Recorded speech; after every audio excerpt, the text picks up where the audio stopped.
Sunday sports magazine खेल के मैदान से लेकर हम आपकी खिदमत में हाजिर मिलते हैं हम जुमेरात और इतवार को। और आज इतवार का दिन।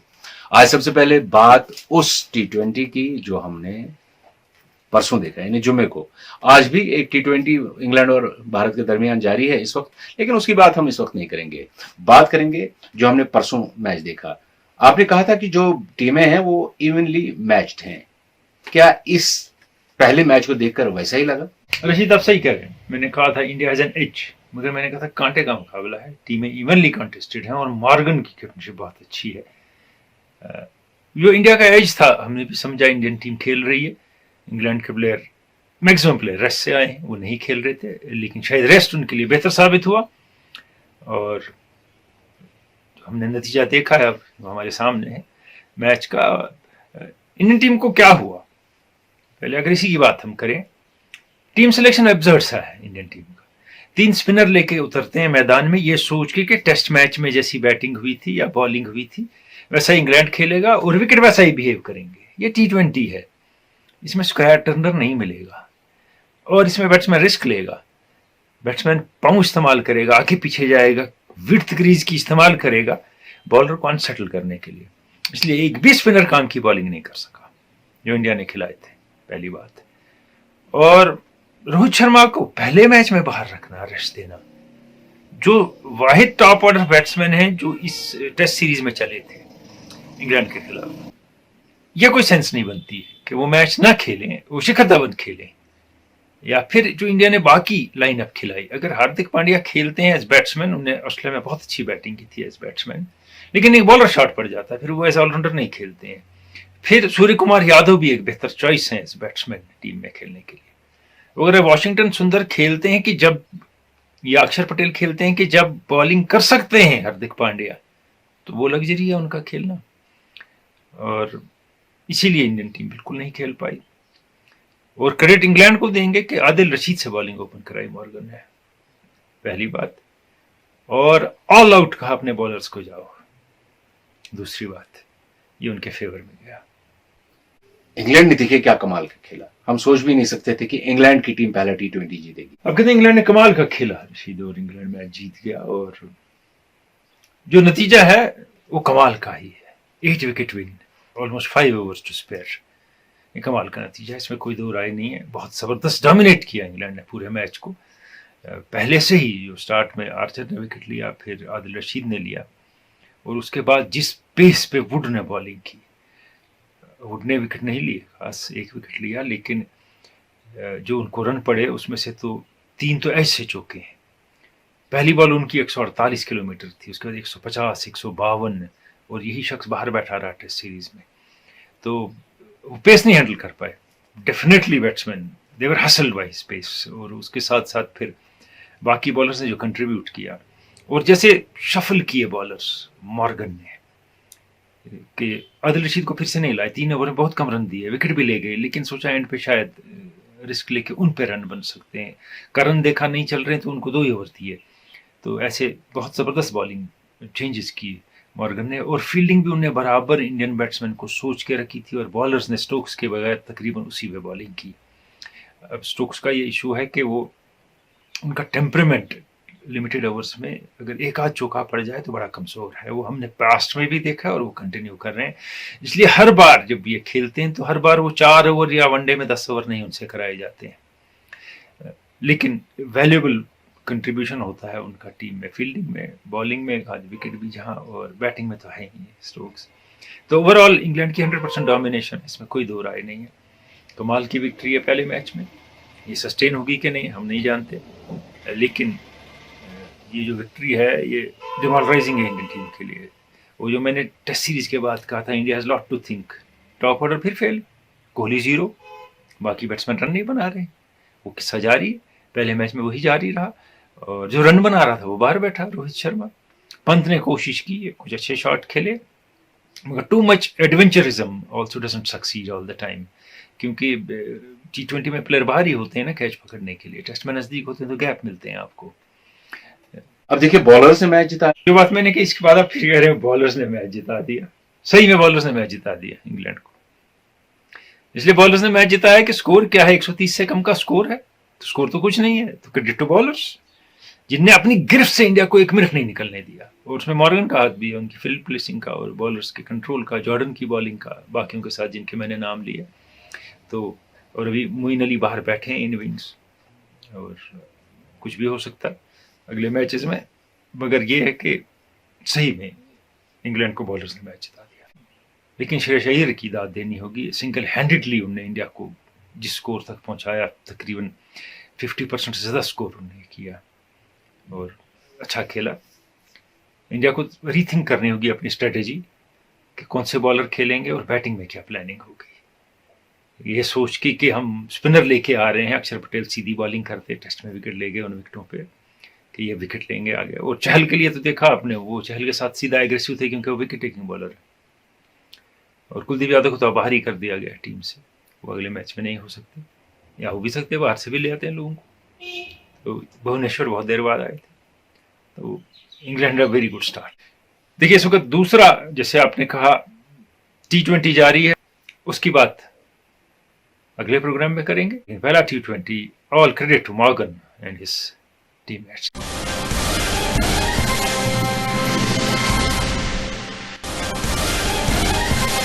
एक सवाल की जानिब जी, ये सवाल हम तक पहुंचाया है पूर्वारा चाडोरा से डार रऊफ ने। आप लिखते हैं कि आईसीसी ने जो प्लेयर ऑफ द मंथ का सिलसिला शुरू किया है, ये मेरी समझ में कुछ आता नहीं है कि ये क्या तो मेरी समझ में नहीं आता। मैंने आपको पिछली बार भी कहा था जब ये सिलसिला शुरू हुआ, आईसीसी काम की बॉडी नहीं है, कोई अच्छा काम तो नहीं करती है वो, और कोई नया किस्सा नहीं करती है जी। वही आईसीसी टेस्ट चैंपियनशिप, एक ड्रामा जोक, उसके बाद अब ये प्लेयर ऑफ द मंथ। क्या है प्लेयर ऑफ द मंथ, मुझे समझ नहीं आया। क्या क्या क्या पिछले मैच में जो परफॉर्मेंस जिम्बाब्वे की रही, आप उनके प्लेयर को देने को तैयार है प्लेयर ऑफ द मैच? कहाँ देंगे? देखिए एक बार आपने पिछली बार दिया जब रूट डिजर्व करते थे, किसी और को दे दिया, उसने कभी किसी को दिया। अगर आपके फाइनेंशियल फायदे कहाँ से हैं, बिग 3 में कौन क्या करता है, ये सोच के देना है खुश रखने के लिए लोगों को, तो फिर तो इसका कोई वैसे भी कोई फायदा नहीं है, इसकी कोई कदर भी नहीं है, तो फिर और ही नहीं होगी। अभी आप देखिए जो सीईओ है आईसीसी के सानी, उनको सस्पेंड कर दिया गया है, उनके खिलाफ इंक्वायरी शुरू हो गई है, उन्हें क्या क्या गलतियां की हैं, क्या क्या फ्रॉड हो रहे हैं, क्या क्या मुश्किलें आईसीसी पैदा कर रहा है बाकी टीमों के लिए, और कैसे कुछ टीमों के इशारों पे नाच रहा है। अब आईसीसी खुद इंक्वायरी कर रही है उसकी। बिल्कुल बात बाहर नहीं आनी चाहिए, उन्हें चाहा था नहीं आए, लेकिन आ गई। बिल्कुल आ गई। तो इसीलिए आईसीसी है वो सारा ढकने के अंदर, कवर के अंदर रखते हैं, लेकिन जब ढकना उठाते हैं तो खुशबू नहीं निकलती है। और ज्यादा से ज्यादा दोस्तों की पार्टिसिपेशन बन रही है इस लिहाज से कि बहुत सारे लोग सवाल पूछ रहे हैं, और ये अच्छी बात है कि अगर आपके जहन में कोई भी सवाल हो किसी भी गेम के हवाले से, आप पूछ सकते हैं। आसिफ गुल ने लोला आपसे सवाल पूछा है, लिखते हैं कि आपका प्रोग्राम बहुत ही अच्छा है, लेकिन ये ज्यादा अच्छा तब बनेगा जब आप बाकी खेलों की भी बात करेंगे। मिसाल के तौर पर हॉकी है, फुटबॉल है, टेनिस वगैरह, अगर इसकी भी बात होगी तो ज्यादा अच्छा प्रोग्राम। मेरे ख्याल में ये देखते हैं रेगुलरली प्रोग्राम। तो मैंने जैसे जहांगीर खान की बात कही थी पिछले दिन, आप लोगों को नहीं पता था, हमने बात की। हमने चुन्नी गोस्वामी की बात की, वो फुटबॉलर है, मैराडोना पे पूरा प्रोग्राम बनाया। हमने अजीत पाल सिंह की बात की।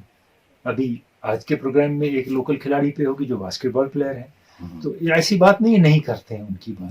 जी। लेकिन एक और चीज भी होती है कि जब अमेरिका में स्पोर्ट्स प्रोग्राम होगा, वहां क्रिकेट की बात कम होगी या नहीं होगी नॉर्मली, क्योंकि उनकी पब्लिक के डिमांड में क्रिकेट नहीं है, तो उनको नहीं परोसा जाएगा। इसलिए हम गोल्फ की ज्यादा बात नहीं करेंगे, क्योंकि वो आप जब टाइगर वुड्स की बात थी की हमने, तो इसीलिए ज्यादा आप जुड़े हैं फुटबॉल से और क्रिकेट से, उसके बाद बाकी गेमों से ज्यादा जिक्र नहीं का होता है। और अब देखिए 2 सवाल जो मैंने अब और चुन लिए हैं आज के प्रोग्राम के लिए, उनमें ऐसी बातें हैं कि ये आसिफ जो हमारे दोस्त हैं ये खुश हो जाएंगे जी। बहुत कि मेहरान श्रीनगर से लिखते हैं कि हिंदुस्तान ने टेनिस में जी लिएंडर पेस, महेश भूपति और सानिया मिर्जा जैसे खिलाड़ी पैदा किए हैं। अब हमें लगता है कि इंडिया के सीन पे इस वक्त इन जैसा कोई खिलाड़ी नहीं है, या पहले भी शायद इन जैसा कोई नहीं था। ये सही है, इस वक्त सीन पे नहीं है, ये बिल्कुल सही है। लिएंडर पेस 45 साल की, 44 साल की उम्र तक खेले जा रहे हैं। कई एक उनके डबल्स के ग्रैंड स्लैम है, मिक्स डबल्स के हैं, ओलंपिक्स में ब्रॉन्ज है। महेश भूपति के साथ कई ग्रैंड स्लैम टाइटल हैं। सानिया मिर्जा ने भी अपनी हद से ज़्यादा अच्छा खेला है और कुछ मिक्स डबल्स के बाकी टाइटल हासिल किए हैं। सही है, अच्छा खेला है, लेकिन इस वक्त सीन पे नहीं है। लेकिन आपका कहना शायद पहले भी नहीं था, ये थोड़ी आपको मालूमात की कमी है। इसलिए रामनाथन कृष्णन 60s में विंबलडन के सेमीफाइनल तक पहुंचते हैं, क्वार्टर फाइनल अच्छा। तक पहुंचते हैं। हम्म, चैलेंज राउंड डेविस कप में होता था, फाइनल राउंड, उस तक इंडियन टीम को रामनाथन कृष्णन ले जाते हैं, जिनके बेटे रमेश कृष्णन बड़ा कमाल करते हैं उसके बाद। लेकिन इन बिटवीन एक खिलाड़ी आता है आज तक का इंडिया का सिंगल का ग्रेटेस्ट प्लेयर, विजय अमृतराज, जी 70s में 2 बार विंबलडन के क्वार्टर फाइनल में पहुंचते हैं, 12 बोर्ग को और जिमी कॉनर्स को हराते हैं बड़े मैचेस में। 24 के करीब एटीपी टाइटल हैं उनके, जो इंडिया में किसी के नहीं है। इंडियन टीम को अपने भाई आनंद के साथ डेविस कप के फाइनल में ले जाते हैं, लेकिन इंडिया फाइनल नहीं खेलता है, इंडिया फाइनल फोरफिट करता है, नहीं तो इंडिया डेविस कप चैंपियन होता और इंडिया डेफिनेटली वो मैच जीत जाता। साउथ अफ्रीका के साथ मैच हुआ, अच्छा। तो उस जमाने में साउथ अफ्रीका में वो भेदभाव की, नस्ली भेदभाव की पॉलिसी थी, हम्म, तो इंडिया ने कहा हम इस मुल्क के साथ नहीं खेलेंगे, जी तो इंडियन टीम ने वॉक कवर दे दिया डेविस कप के फाइनल में, और वो साउथ अफ्रीका और डेविस कप जीत गया। तो ये कहना कि इससे पहले पैदा नहीं हुए, इन तीनों से ग्रेट सिंगल्स प्लेयर इनसे बहुत पहले पैदा हुए हैं। ये डबल्स के अच्छे खिलाड़ी थे ज्यादा, 3, और मैंने कहा रमेश कृष्णन, रामनाथन कृष्णन, रमेश कृष्णन, और उसके बाद प्रेमजीत लाल, जयदीप मुखर्जी, आनंद अमृतराज, लेकिन top of them Vijay Amritraj. बिल्कुल सही। सवाल एक भेजा है शाहिद मुबशिर और फिरोज ने, आप इस श्रीनगर से लिखते हैं कि ये अच्छा सवाल है। जी लिखते हैं कि हमने देखा है कि भारत की क्रिकेट टीम सफे अव्वल की क्रिकेट टीम में शुमार होती है। जी आप लिखते हैं कि हॉकी में भी इंडिया ने कमाल किया है, लेकिन आलमी सतह पे फुटबॉल में कोई कमाल भारत का नहीं दिखता है। आज नहीं दिखता, ये सही है, लेकिन एशियन चैंपियन रहे हैं 2 मरतबा, ये भी है। ओलंपिक्स में 4थे नंबर पे आए हैं, वर्ल्ड कप के लिए क्वालिफाई किया है। ये बात है 50 की दहाई की और 60 की शुरू की, और फिर 70s में तेहरान एशियन गेम्स में ब्रॉन्ज मेडलिस्ट नईमुद्दीन की कैप्टनशिप में भारत ने जीता है, और उसके बाद मेडरेगा कप जीतते थे, बाकी टूर्नामेंट जीतते थे, और जो 50 की और 60 की दहाई की इंडियन टीम थी वो आज से बहुत बेहतर, पीछे क्यों चली गई? इंटरनेशनल स्टैंडर्ड बहुत ज्यादा था इंडियन टीम का। ये जो खिलाड़ी देख रहे होंगे वो कहेंगे हमने सुनील छेत्री और बेचिंग भूतिया पैदा किया है, लेकिन इनमें से कोई भी उस जमाने के खिलाड़ियों के बराबर का नहीं है जो हमने देखे। मैंने बहुत देखे, 70s में मैं दिल्ली में होता था, छोटा था बहुत, लेकिन मैं सारे मैच देखता था, इंटरनेशनल और नेशनल, DCM, डुरैंड और बाकी सारे टूर्नामेंट। और उसके बाद जब मैं पढ़ रहा था दिल्ली में, तो तब का मोहम्मडन स्पोर्टिंग ईस्ट बंगाल और मोहन बगान, दुनिया की टीमें आती थी, बेस्ट टीमें, साउथ कोरिया से उनको हराता था, ऑस्ट्रेलिया से आती थी उनको हराता था, ईरान से पास क्लब और ताज क्लब आते थे, उनको टक्कर देता था। लेकिन आज उस लेवल के ना टूर्नामेंट रहे हैं, ना उस लेवल की इंडिया की टीम रही है। आज आपको अच्छा फैन फॉलोइंग भी उतनी नहीं है, यकीन मान लीजिए, जैसे कश्मीर में नहीं है। प्लेयर आज भी कश्मीर में फुटबॉल के अच्छे हैं, बिल्कुल फैन फॉलोइंग नहीं है। बाहर इंडिया में भी आप देखिए, सुनील छेत्री सोशल मीडिया पे कमेंट्री में, यहाँ वहाँ फैन फॉलोइंग मिनिमम, शाम थापा फैन फॉलोइंग, अकबर, हबीब, भास्कर गंगोली, बर्मानंद, यहाँ वहाँ, जिसका इंदर सिंह, जिसका नाम लें, फैन फॉलोइंग, स्टेडियम भर जाता है कि ये खेल, स्टेडियम भर जाता था ये खेल रहे हैं। आज फुटबॉल मैच देखने 2 आदमी नहीं आते हैं। सही। तो इसीलिए हकीकत में बहुत पीछे चले गए फुटबॉल में।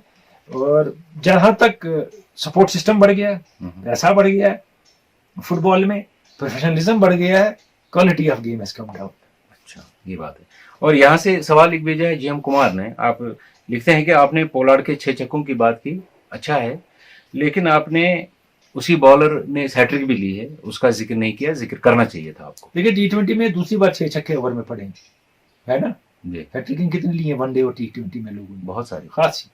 और वनडे में एक ही बार 6 छक्के पड़े, तो इस वक्त वही ओवरशैडो करता है उस हैट्रिक को, पहली बात। और ये मैच विनिंग इनिंग थी, दूसरी बात। और अगर हमने ले लिया होता, आप सही करें, अच्छा होता, लेकिन उस वक्त सबसे ज्यादा इंपॉर्टेंट और हाईलाइट थी पोलार्ड के 6 छक्के। और अब आते हैं प्रोग्राम के सेगमेंट की जानिब। इशरत रशीद हाँ, पैरा बास्केटबॉल प्लेयर हैं, सही है। उनके बारे में आबिद रशीद बाबा का तैयार किया ये सेगमेंट।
खैर मकदम है आपका। Thank you so much. अपने नाजरीन को बिना तमहीद बांधे बताना चाहेंगे कि 10 माह कबल मुल्क के मारूफ अखबार बिजनेस स्टैंडर्ड ने एक तफसीली रिपोर्ट शाया की that Ishrat Rashid is Kashmir's first female specially abled international basketball player.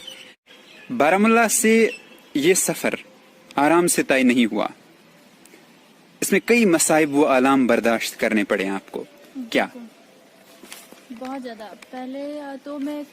पहले तो मैं कंटिन्यू बेड रेस्ट पे थी, मतलब बाहर नहीं आती थी कमरे से। एक ही कमरे में मैं पूरा 1 साल रही हूँ जब मेरा स्पाइनल कॉर्ड इंजरी हुआ।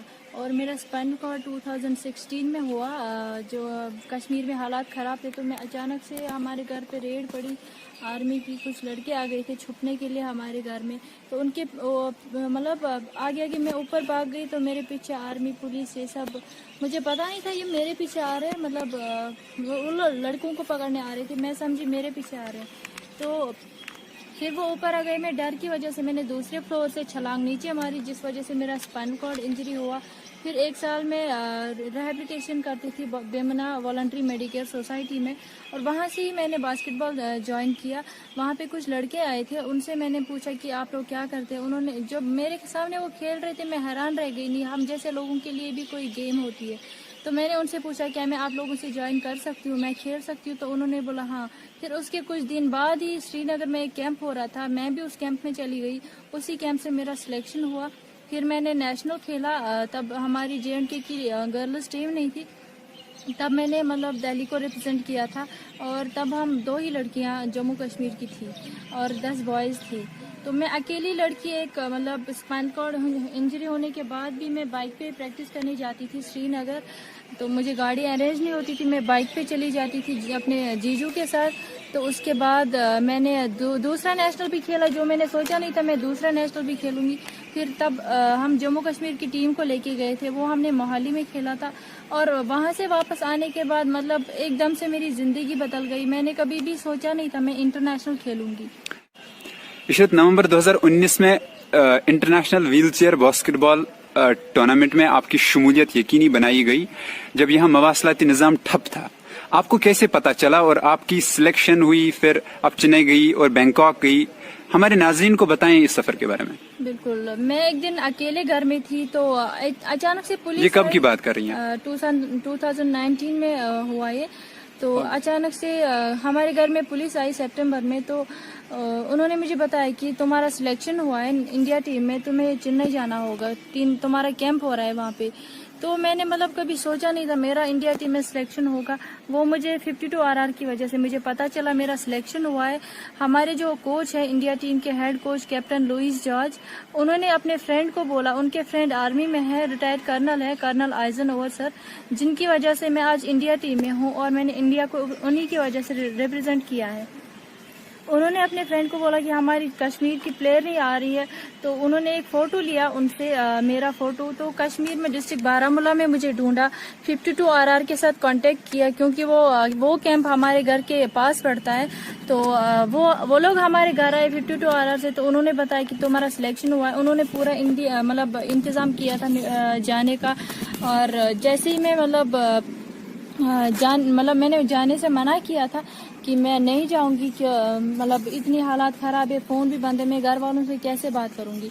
तो उसके बाद मैंने मतलब उन्होंने मुझे समझाया कि ये मौका बार बार नहीं मिलता है और हर किसी को ये मौका बार बार नहीं मिलता है, तो तुम्हें किस्मत से मिला है और तुम्हें जाना ही पड़ेगा। तो मैं वहाँ चली गई चेन्नई, वहाँ पे मैंने 3 दिन का कैंप अटेंड किया। उसके बाद मैंने मतलब इंटरनेशनल खेला बैंकॉक थाईलैंड में, तो वहाँ पे मैंने इंडिया को रिप्रेजेंट किया। वहाँ आपकी क्या परफॉर्मेंस रही? वहाँ तो हमारी मतलब पूरी टीम की अच्छी परफॉर्मेंस रही। वहाँ हमारी टीम 4th पोजीशन पे आई और आगे भी बहुत ज़्यादा मतलब कंटिन्यू रहेगी ये गेम, मेहनत भी बहुत ज़्यादा करेंगे कि ताकि हम ओलंपिक्स तक जा सकें। वापस आते हैं आपकी तालीम की जानब, पैदा कहाँ हुई, तालीम आपने हासिल की कहाँ की? तालीम मैंने हासिल अठूरा में की, हायर सेकेंडरी स्कूल में। तो आज भी मैं वहीं पे पढ़ती हूँ। एक्सीडेंट के बाद मैंने मतलब पढ़ना छोड़ दिया था, मैंने सोचा था शायद मेरी ज़िंदगी ख़त्म हो गई है। तो उसके बाद जब लोगों ने मुझे मतलब ताने देना स्टार्ट किया, तो मैंने सोचा नहीं, मुझे कुछ करना है लाइफ में, ताकि मेरी फैमिली को भी कुछ भी ना सुनना पड़े और मैं भी आगे जा सकूँ। मैं आप 12वीं जमात की तालिबा हैं? नहीं, मैं मेरा एक्सीडेंट 10th में हुआ है, तो 10th का इंटरनेशनल खेलने के बाद मैंने स्टार्ट। आज मेरे पेरेंट्स मुझ पे मतलब इतना गर्व फील करते हैं कि नहीं, हमारे गांव का ही नहीं, हमारे पूरे डिस्ट्रिक्ट बारामूला का नाम मैंने रोशन किया, और मैं कश्मीर की वो पहली इंटरनेशनल प्लेयर बनी हूँ जो व्हील चेयर पे है। पिछले साल मरकजी वजीर खेल किरण रिजिजू जी से आप मुलाकात हुई, दुआएं और हर मुमकिन मदद की भी यकीन दहानी की होगी उन्होंने। बिल्कुल, जैसे ही मेरा इंडिया टीम में सिलेक्शन हुआ तो फिर मैं किरण रिजिजू सर से मिलने गई थी उनके ऑफिस में, उन्होंने बुलाया था मुझे। तब ये WBFI फेडरेशन के सेक्रेटरी कल्याणी मैम मेरे साथ थी। मैं वहाँ पे उनके ऑफिस उनसे मिलने चली गई, और उन्होंने वहाँ पे पूरा मतलब प्रॉमिस किया मुझे पूरी हेल्प करेंगे, और मुझे स्पोर्ट्स व्हील चेयर भी दिया है उन्होंने खेलने के लिए, जो कि मेरे पास था नहीं। इशरत SHQ रेडियो एक्टिव के साथ बात करने के लिए आपका बहुत बहुत शुक्रिया। Thank you so much.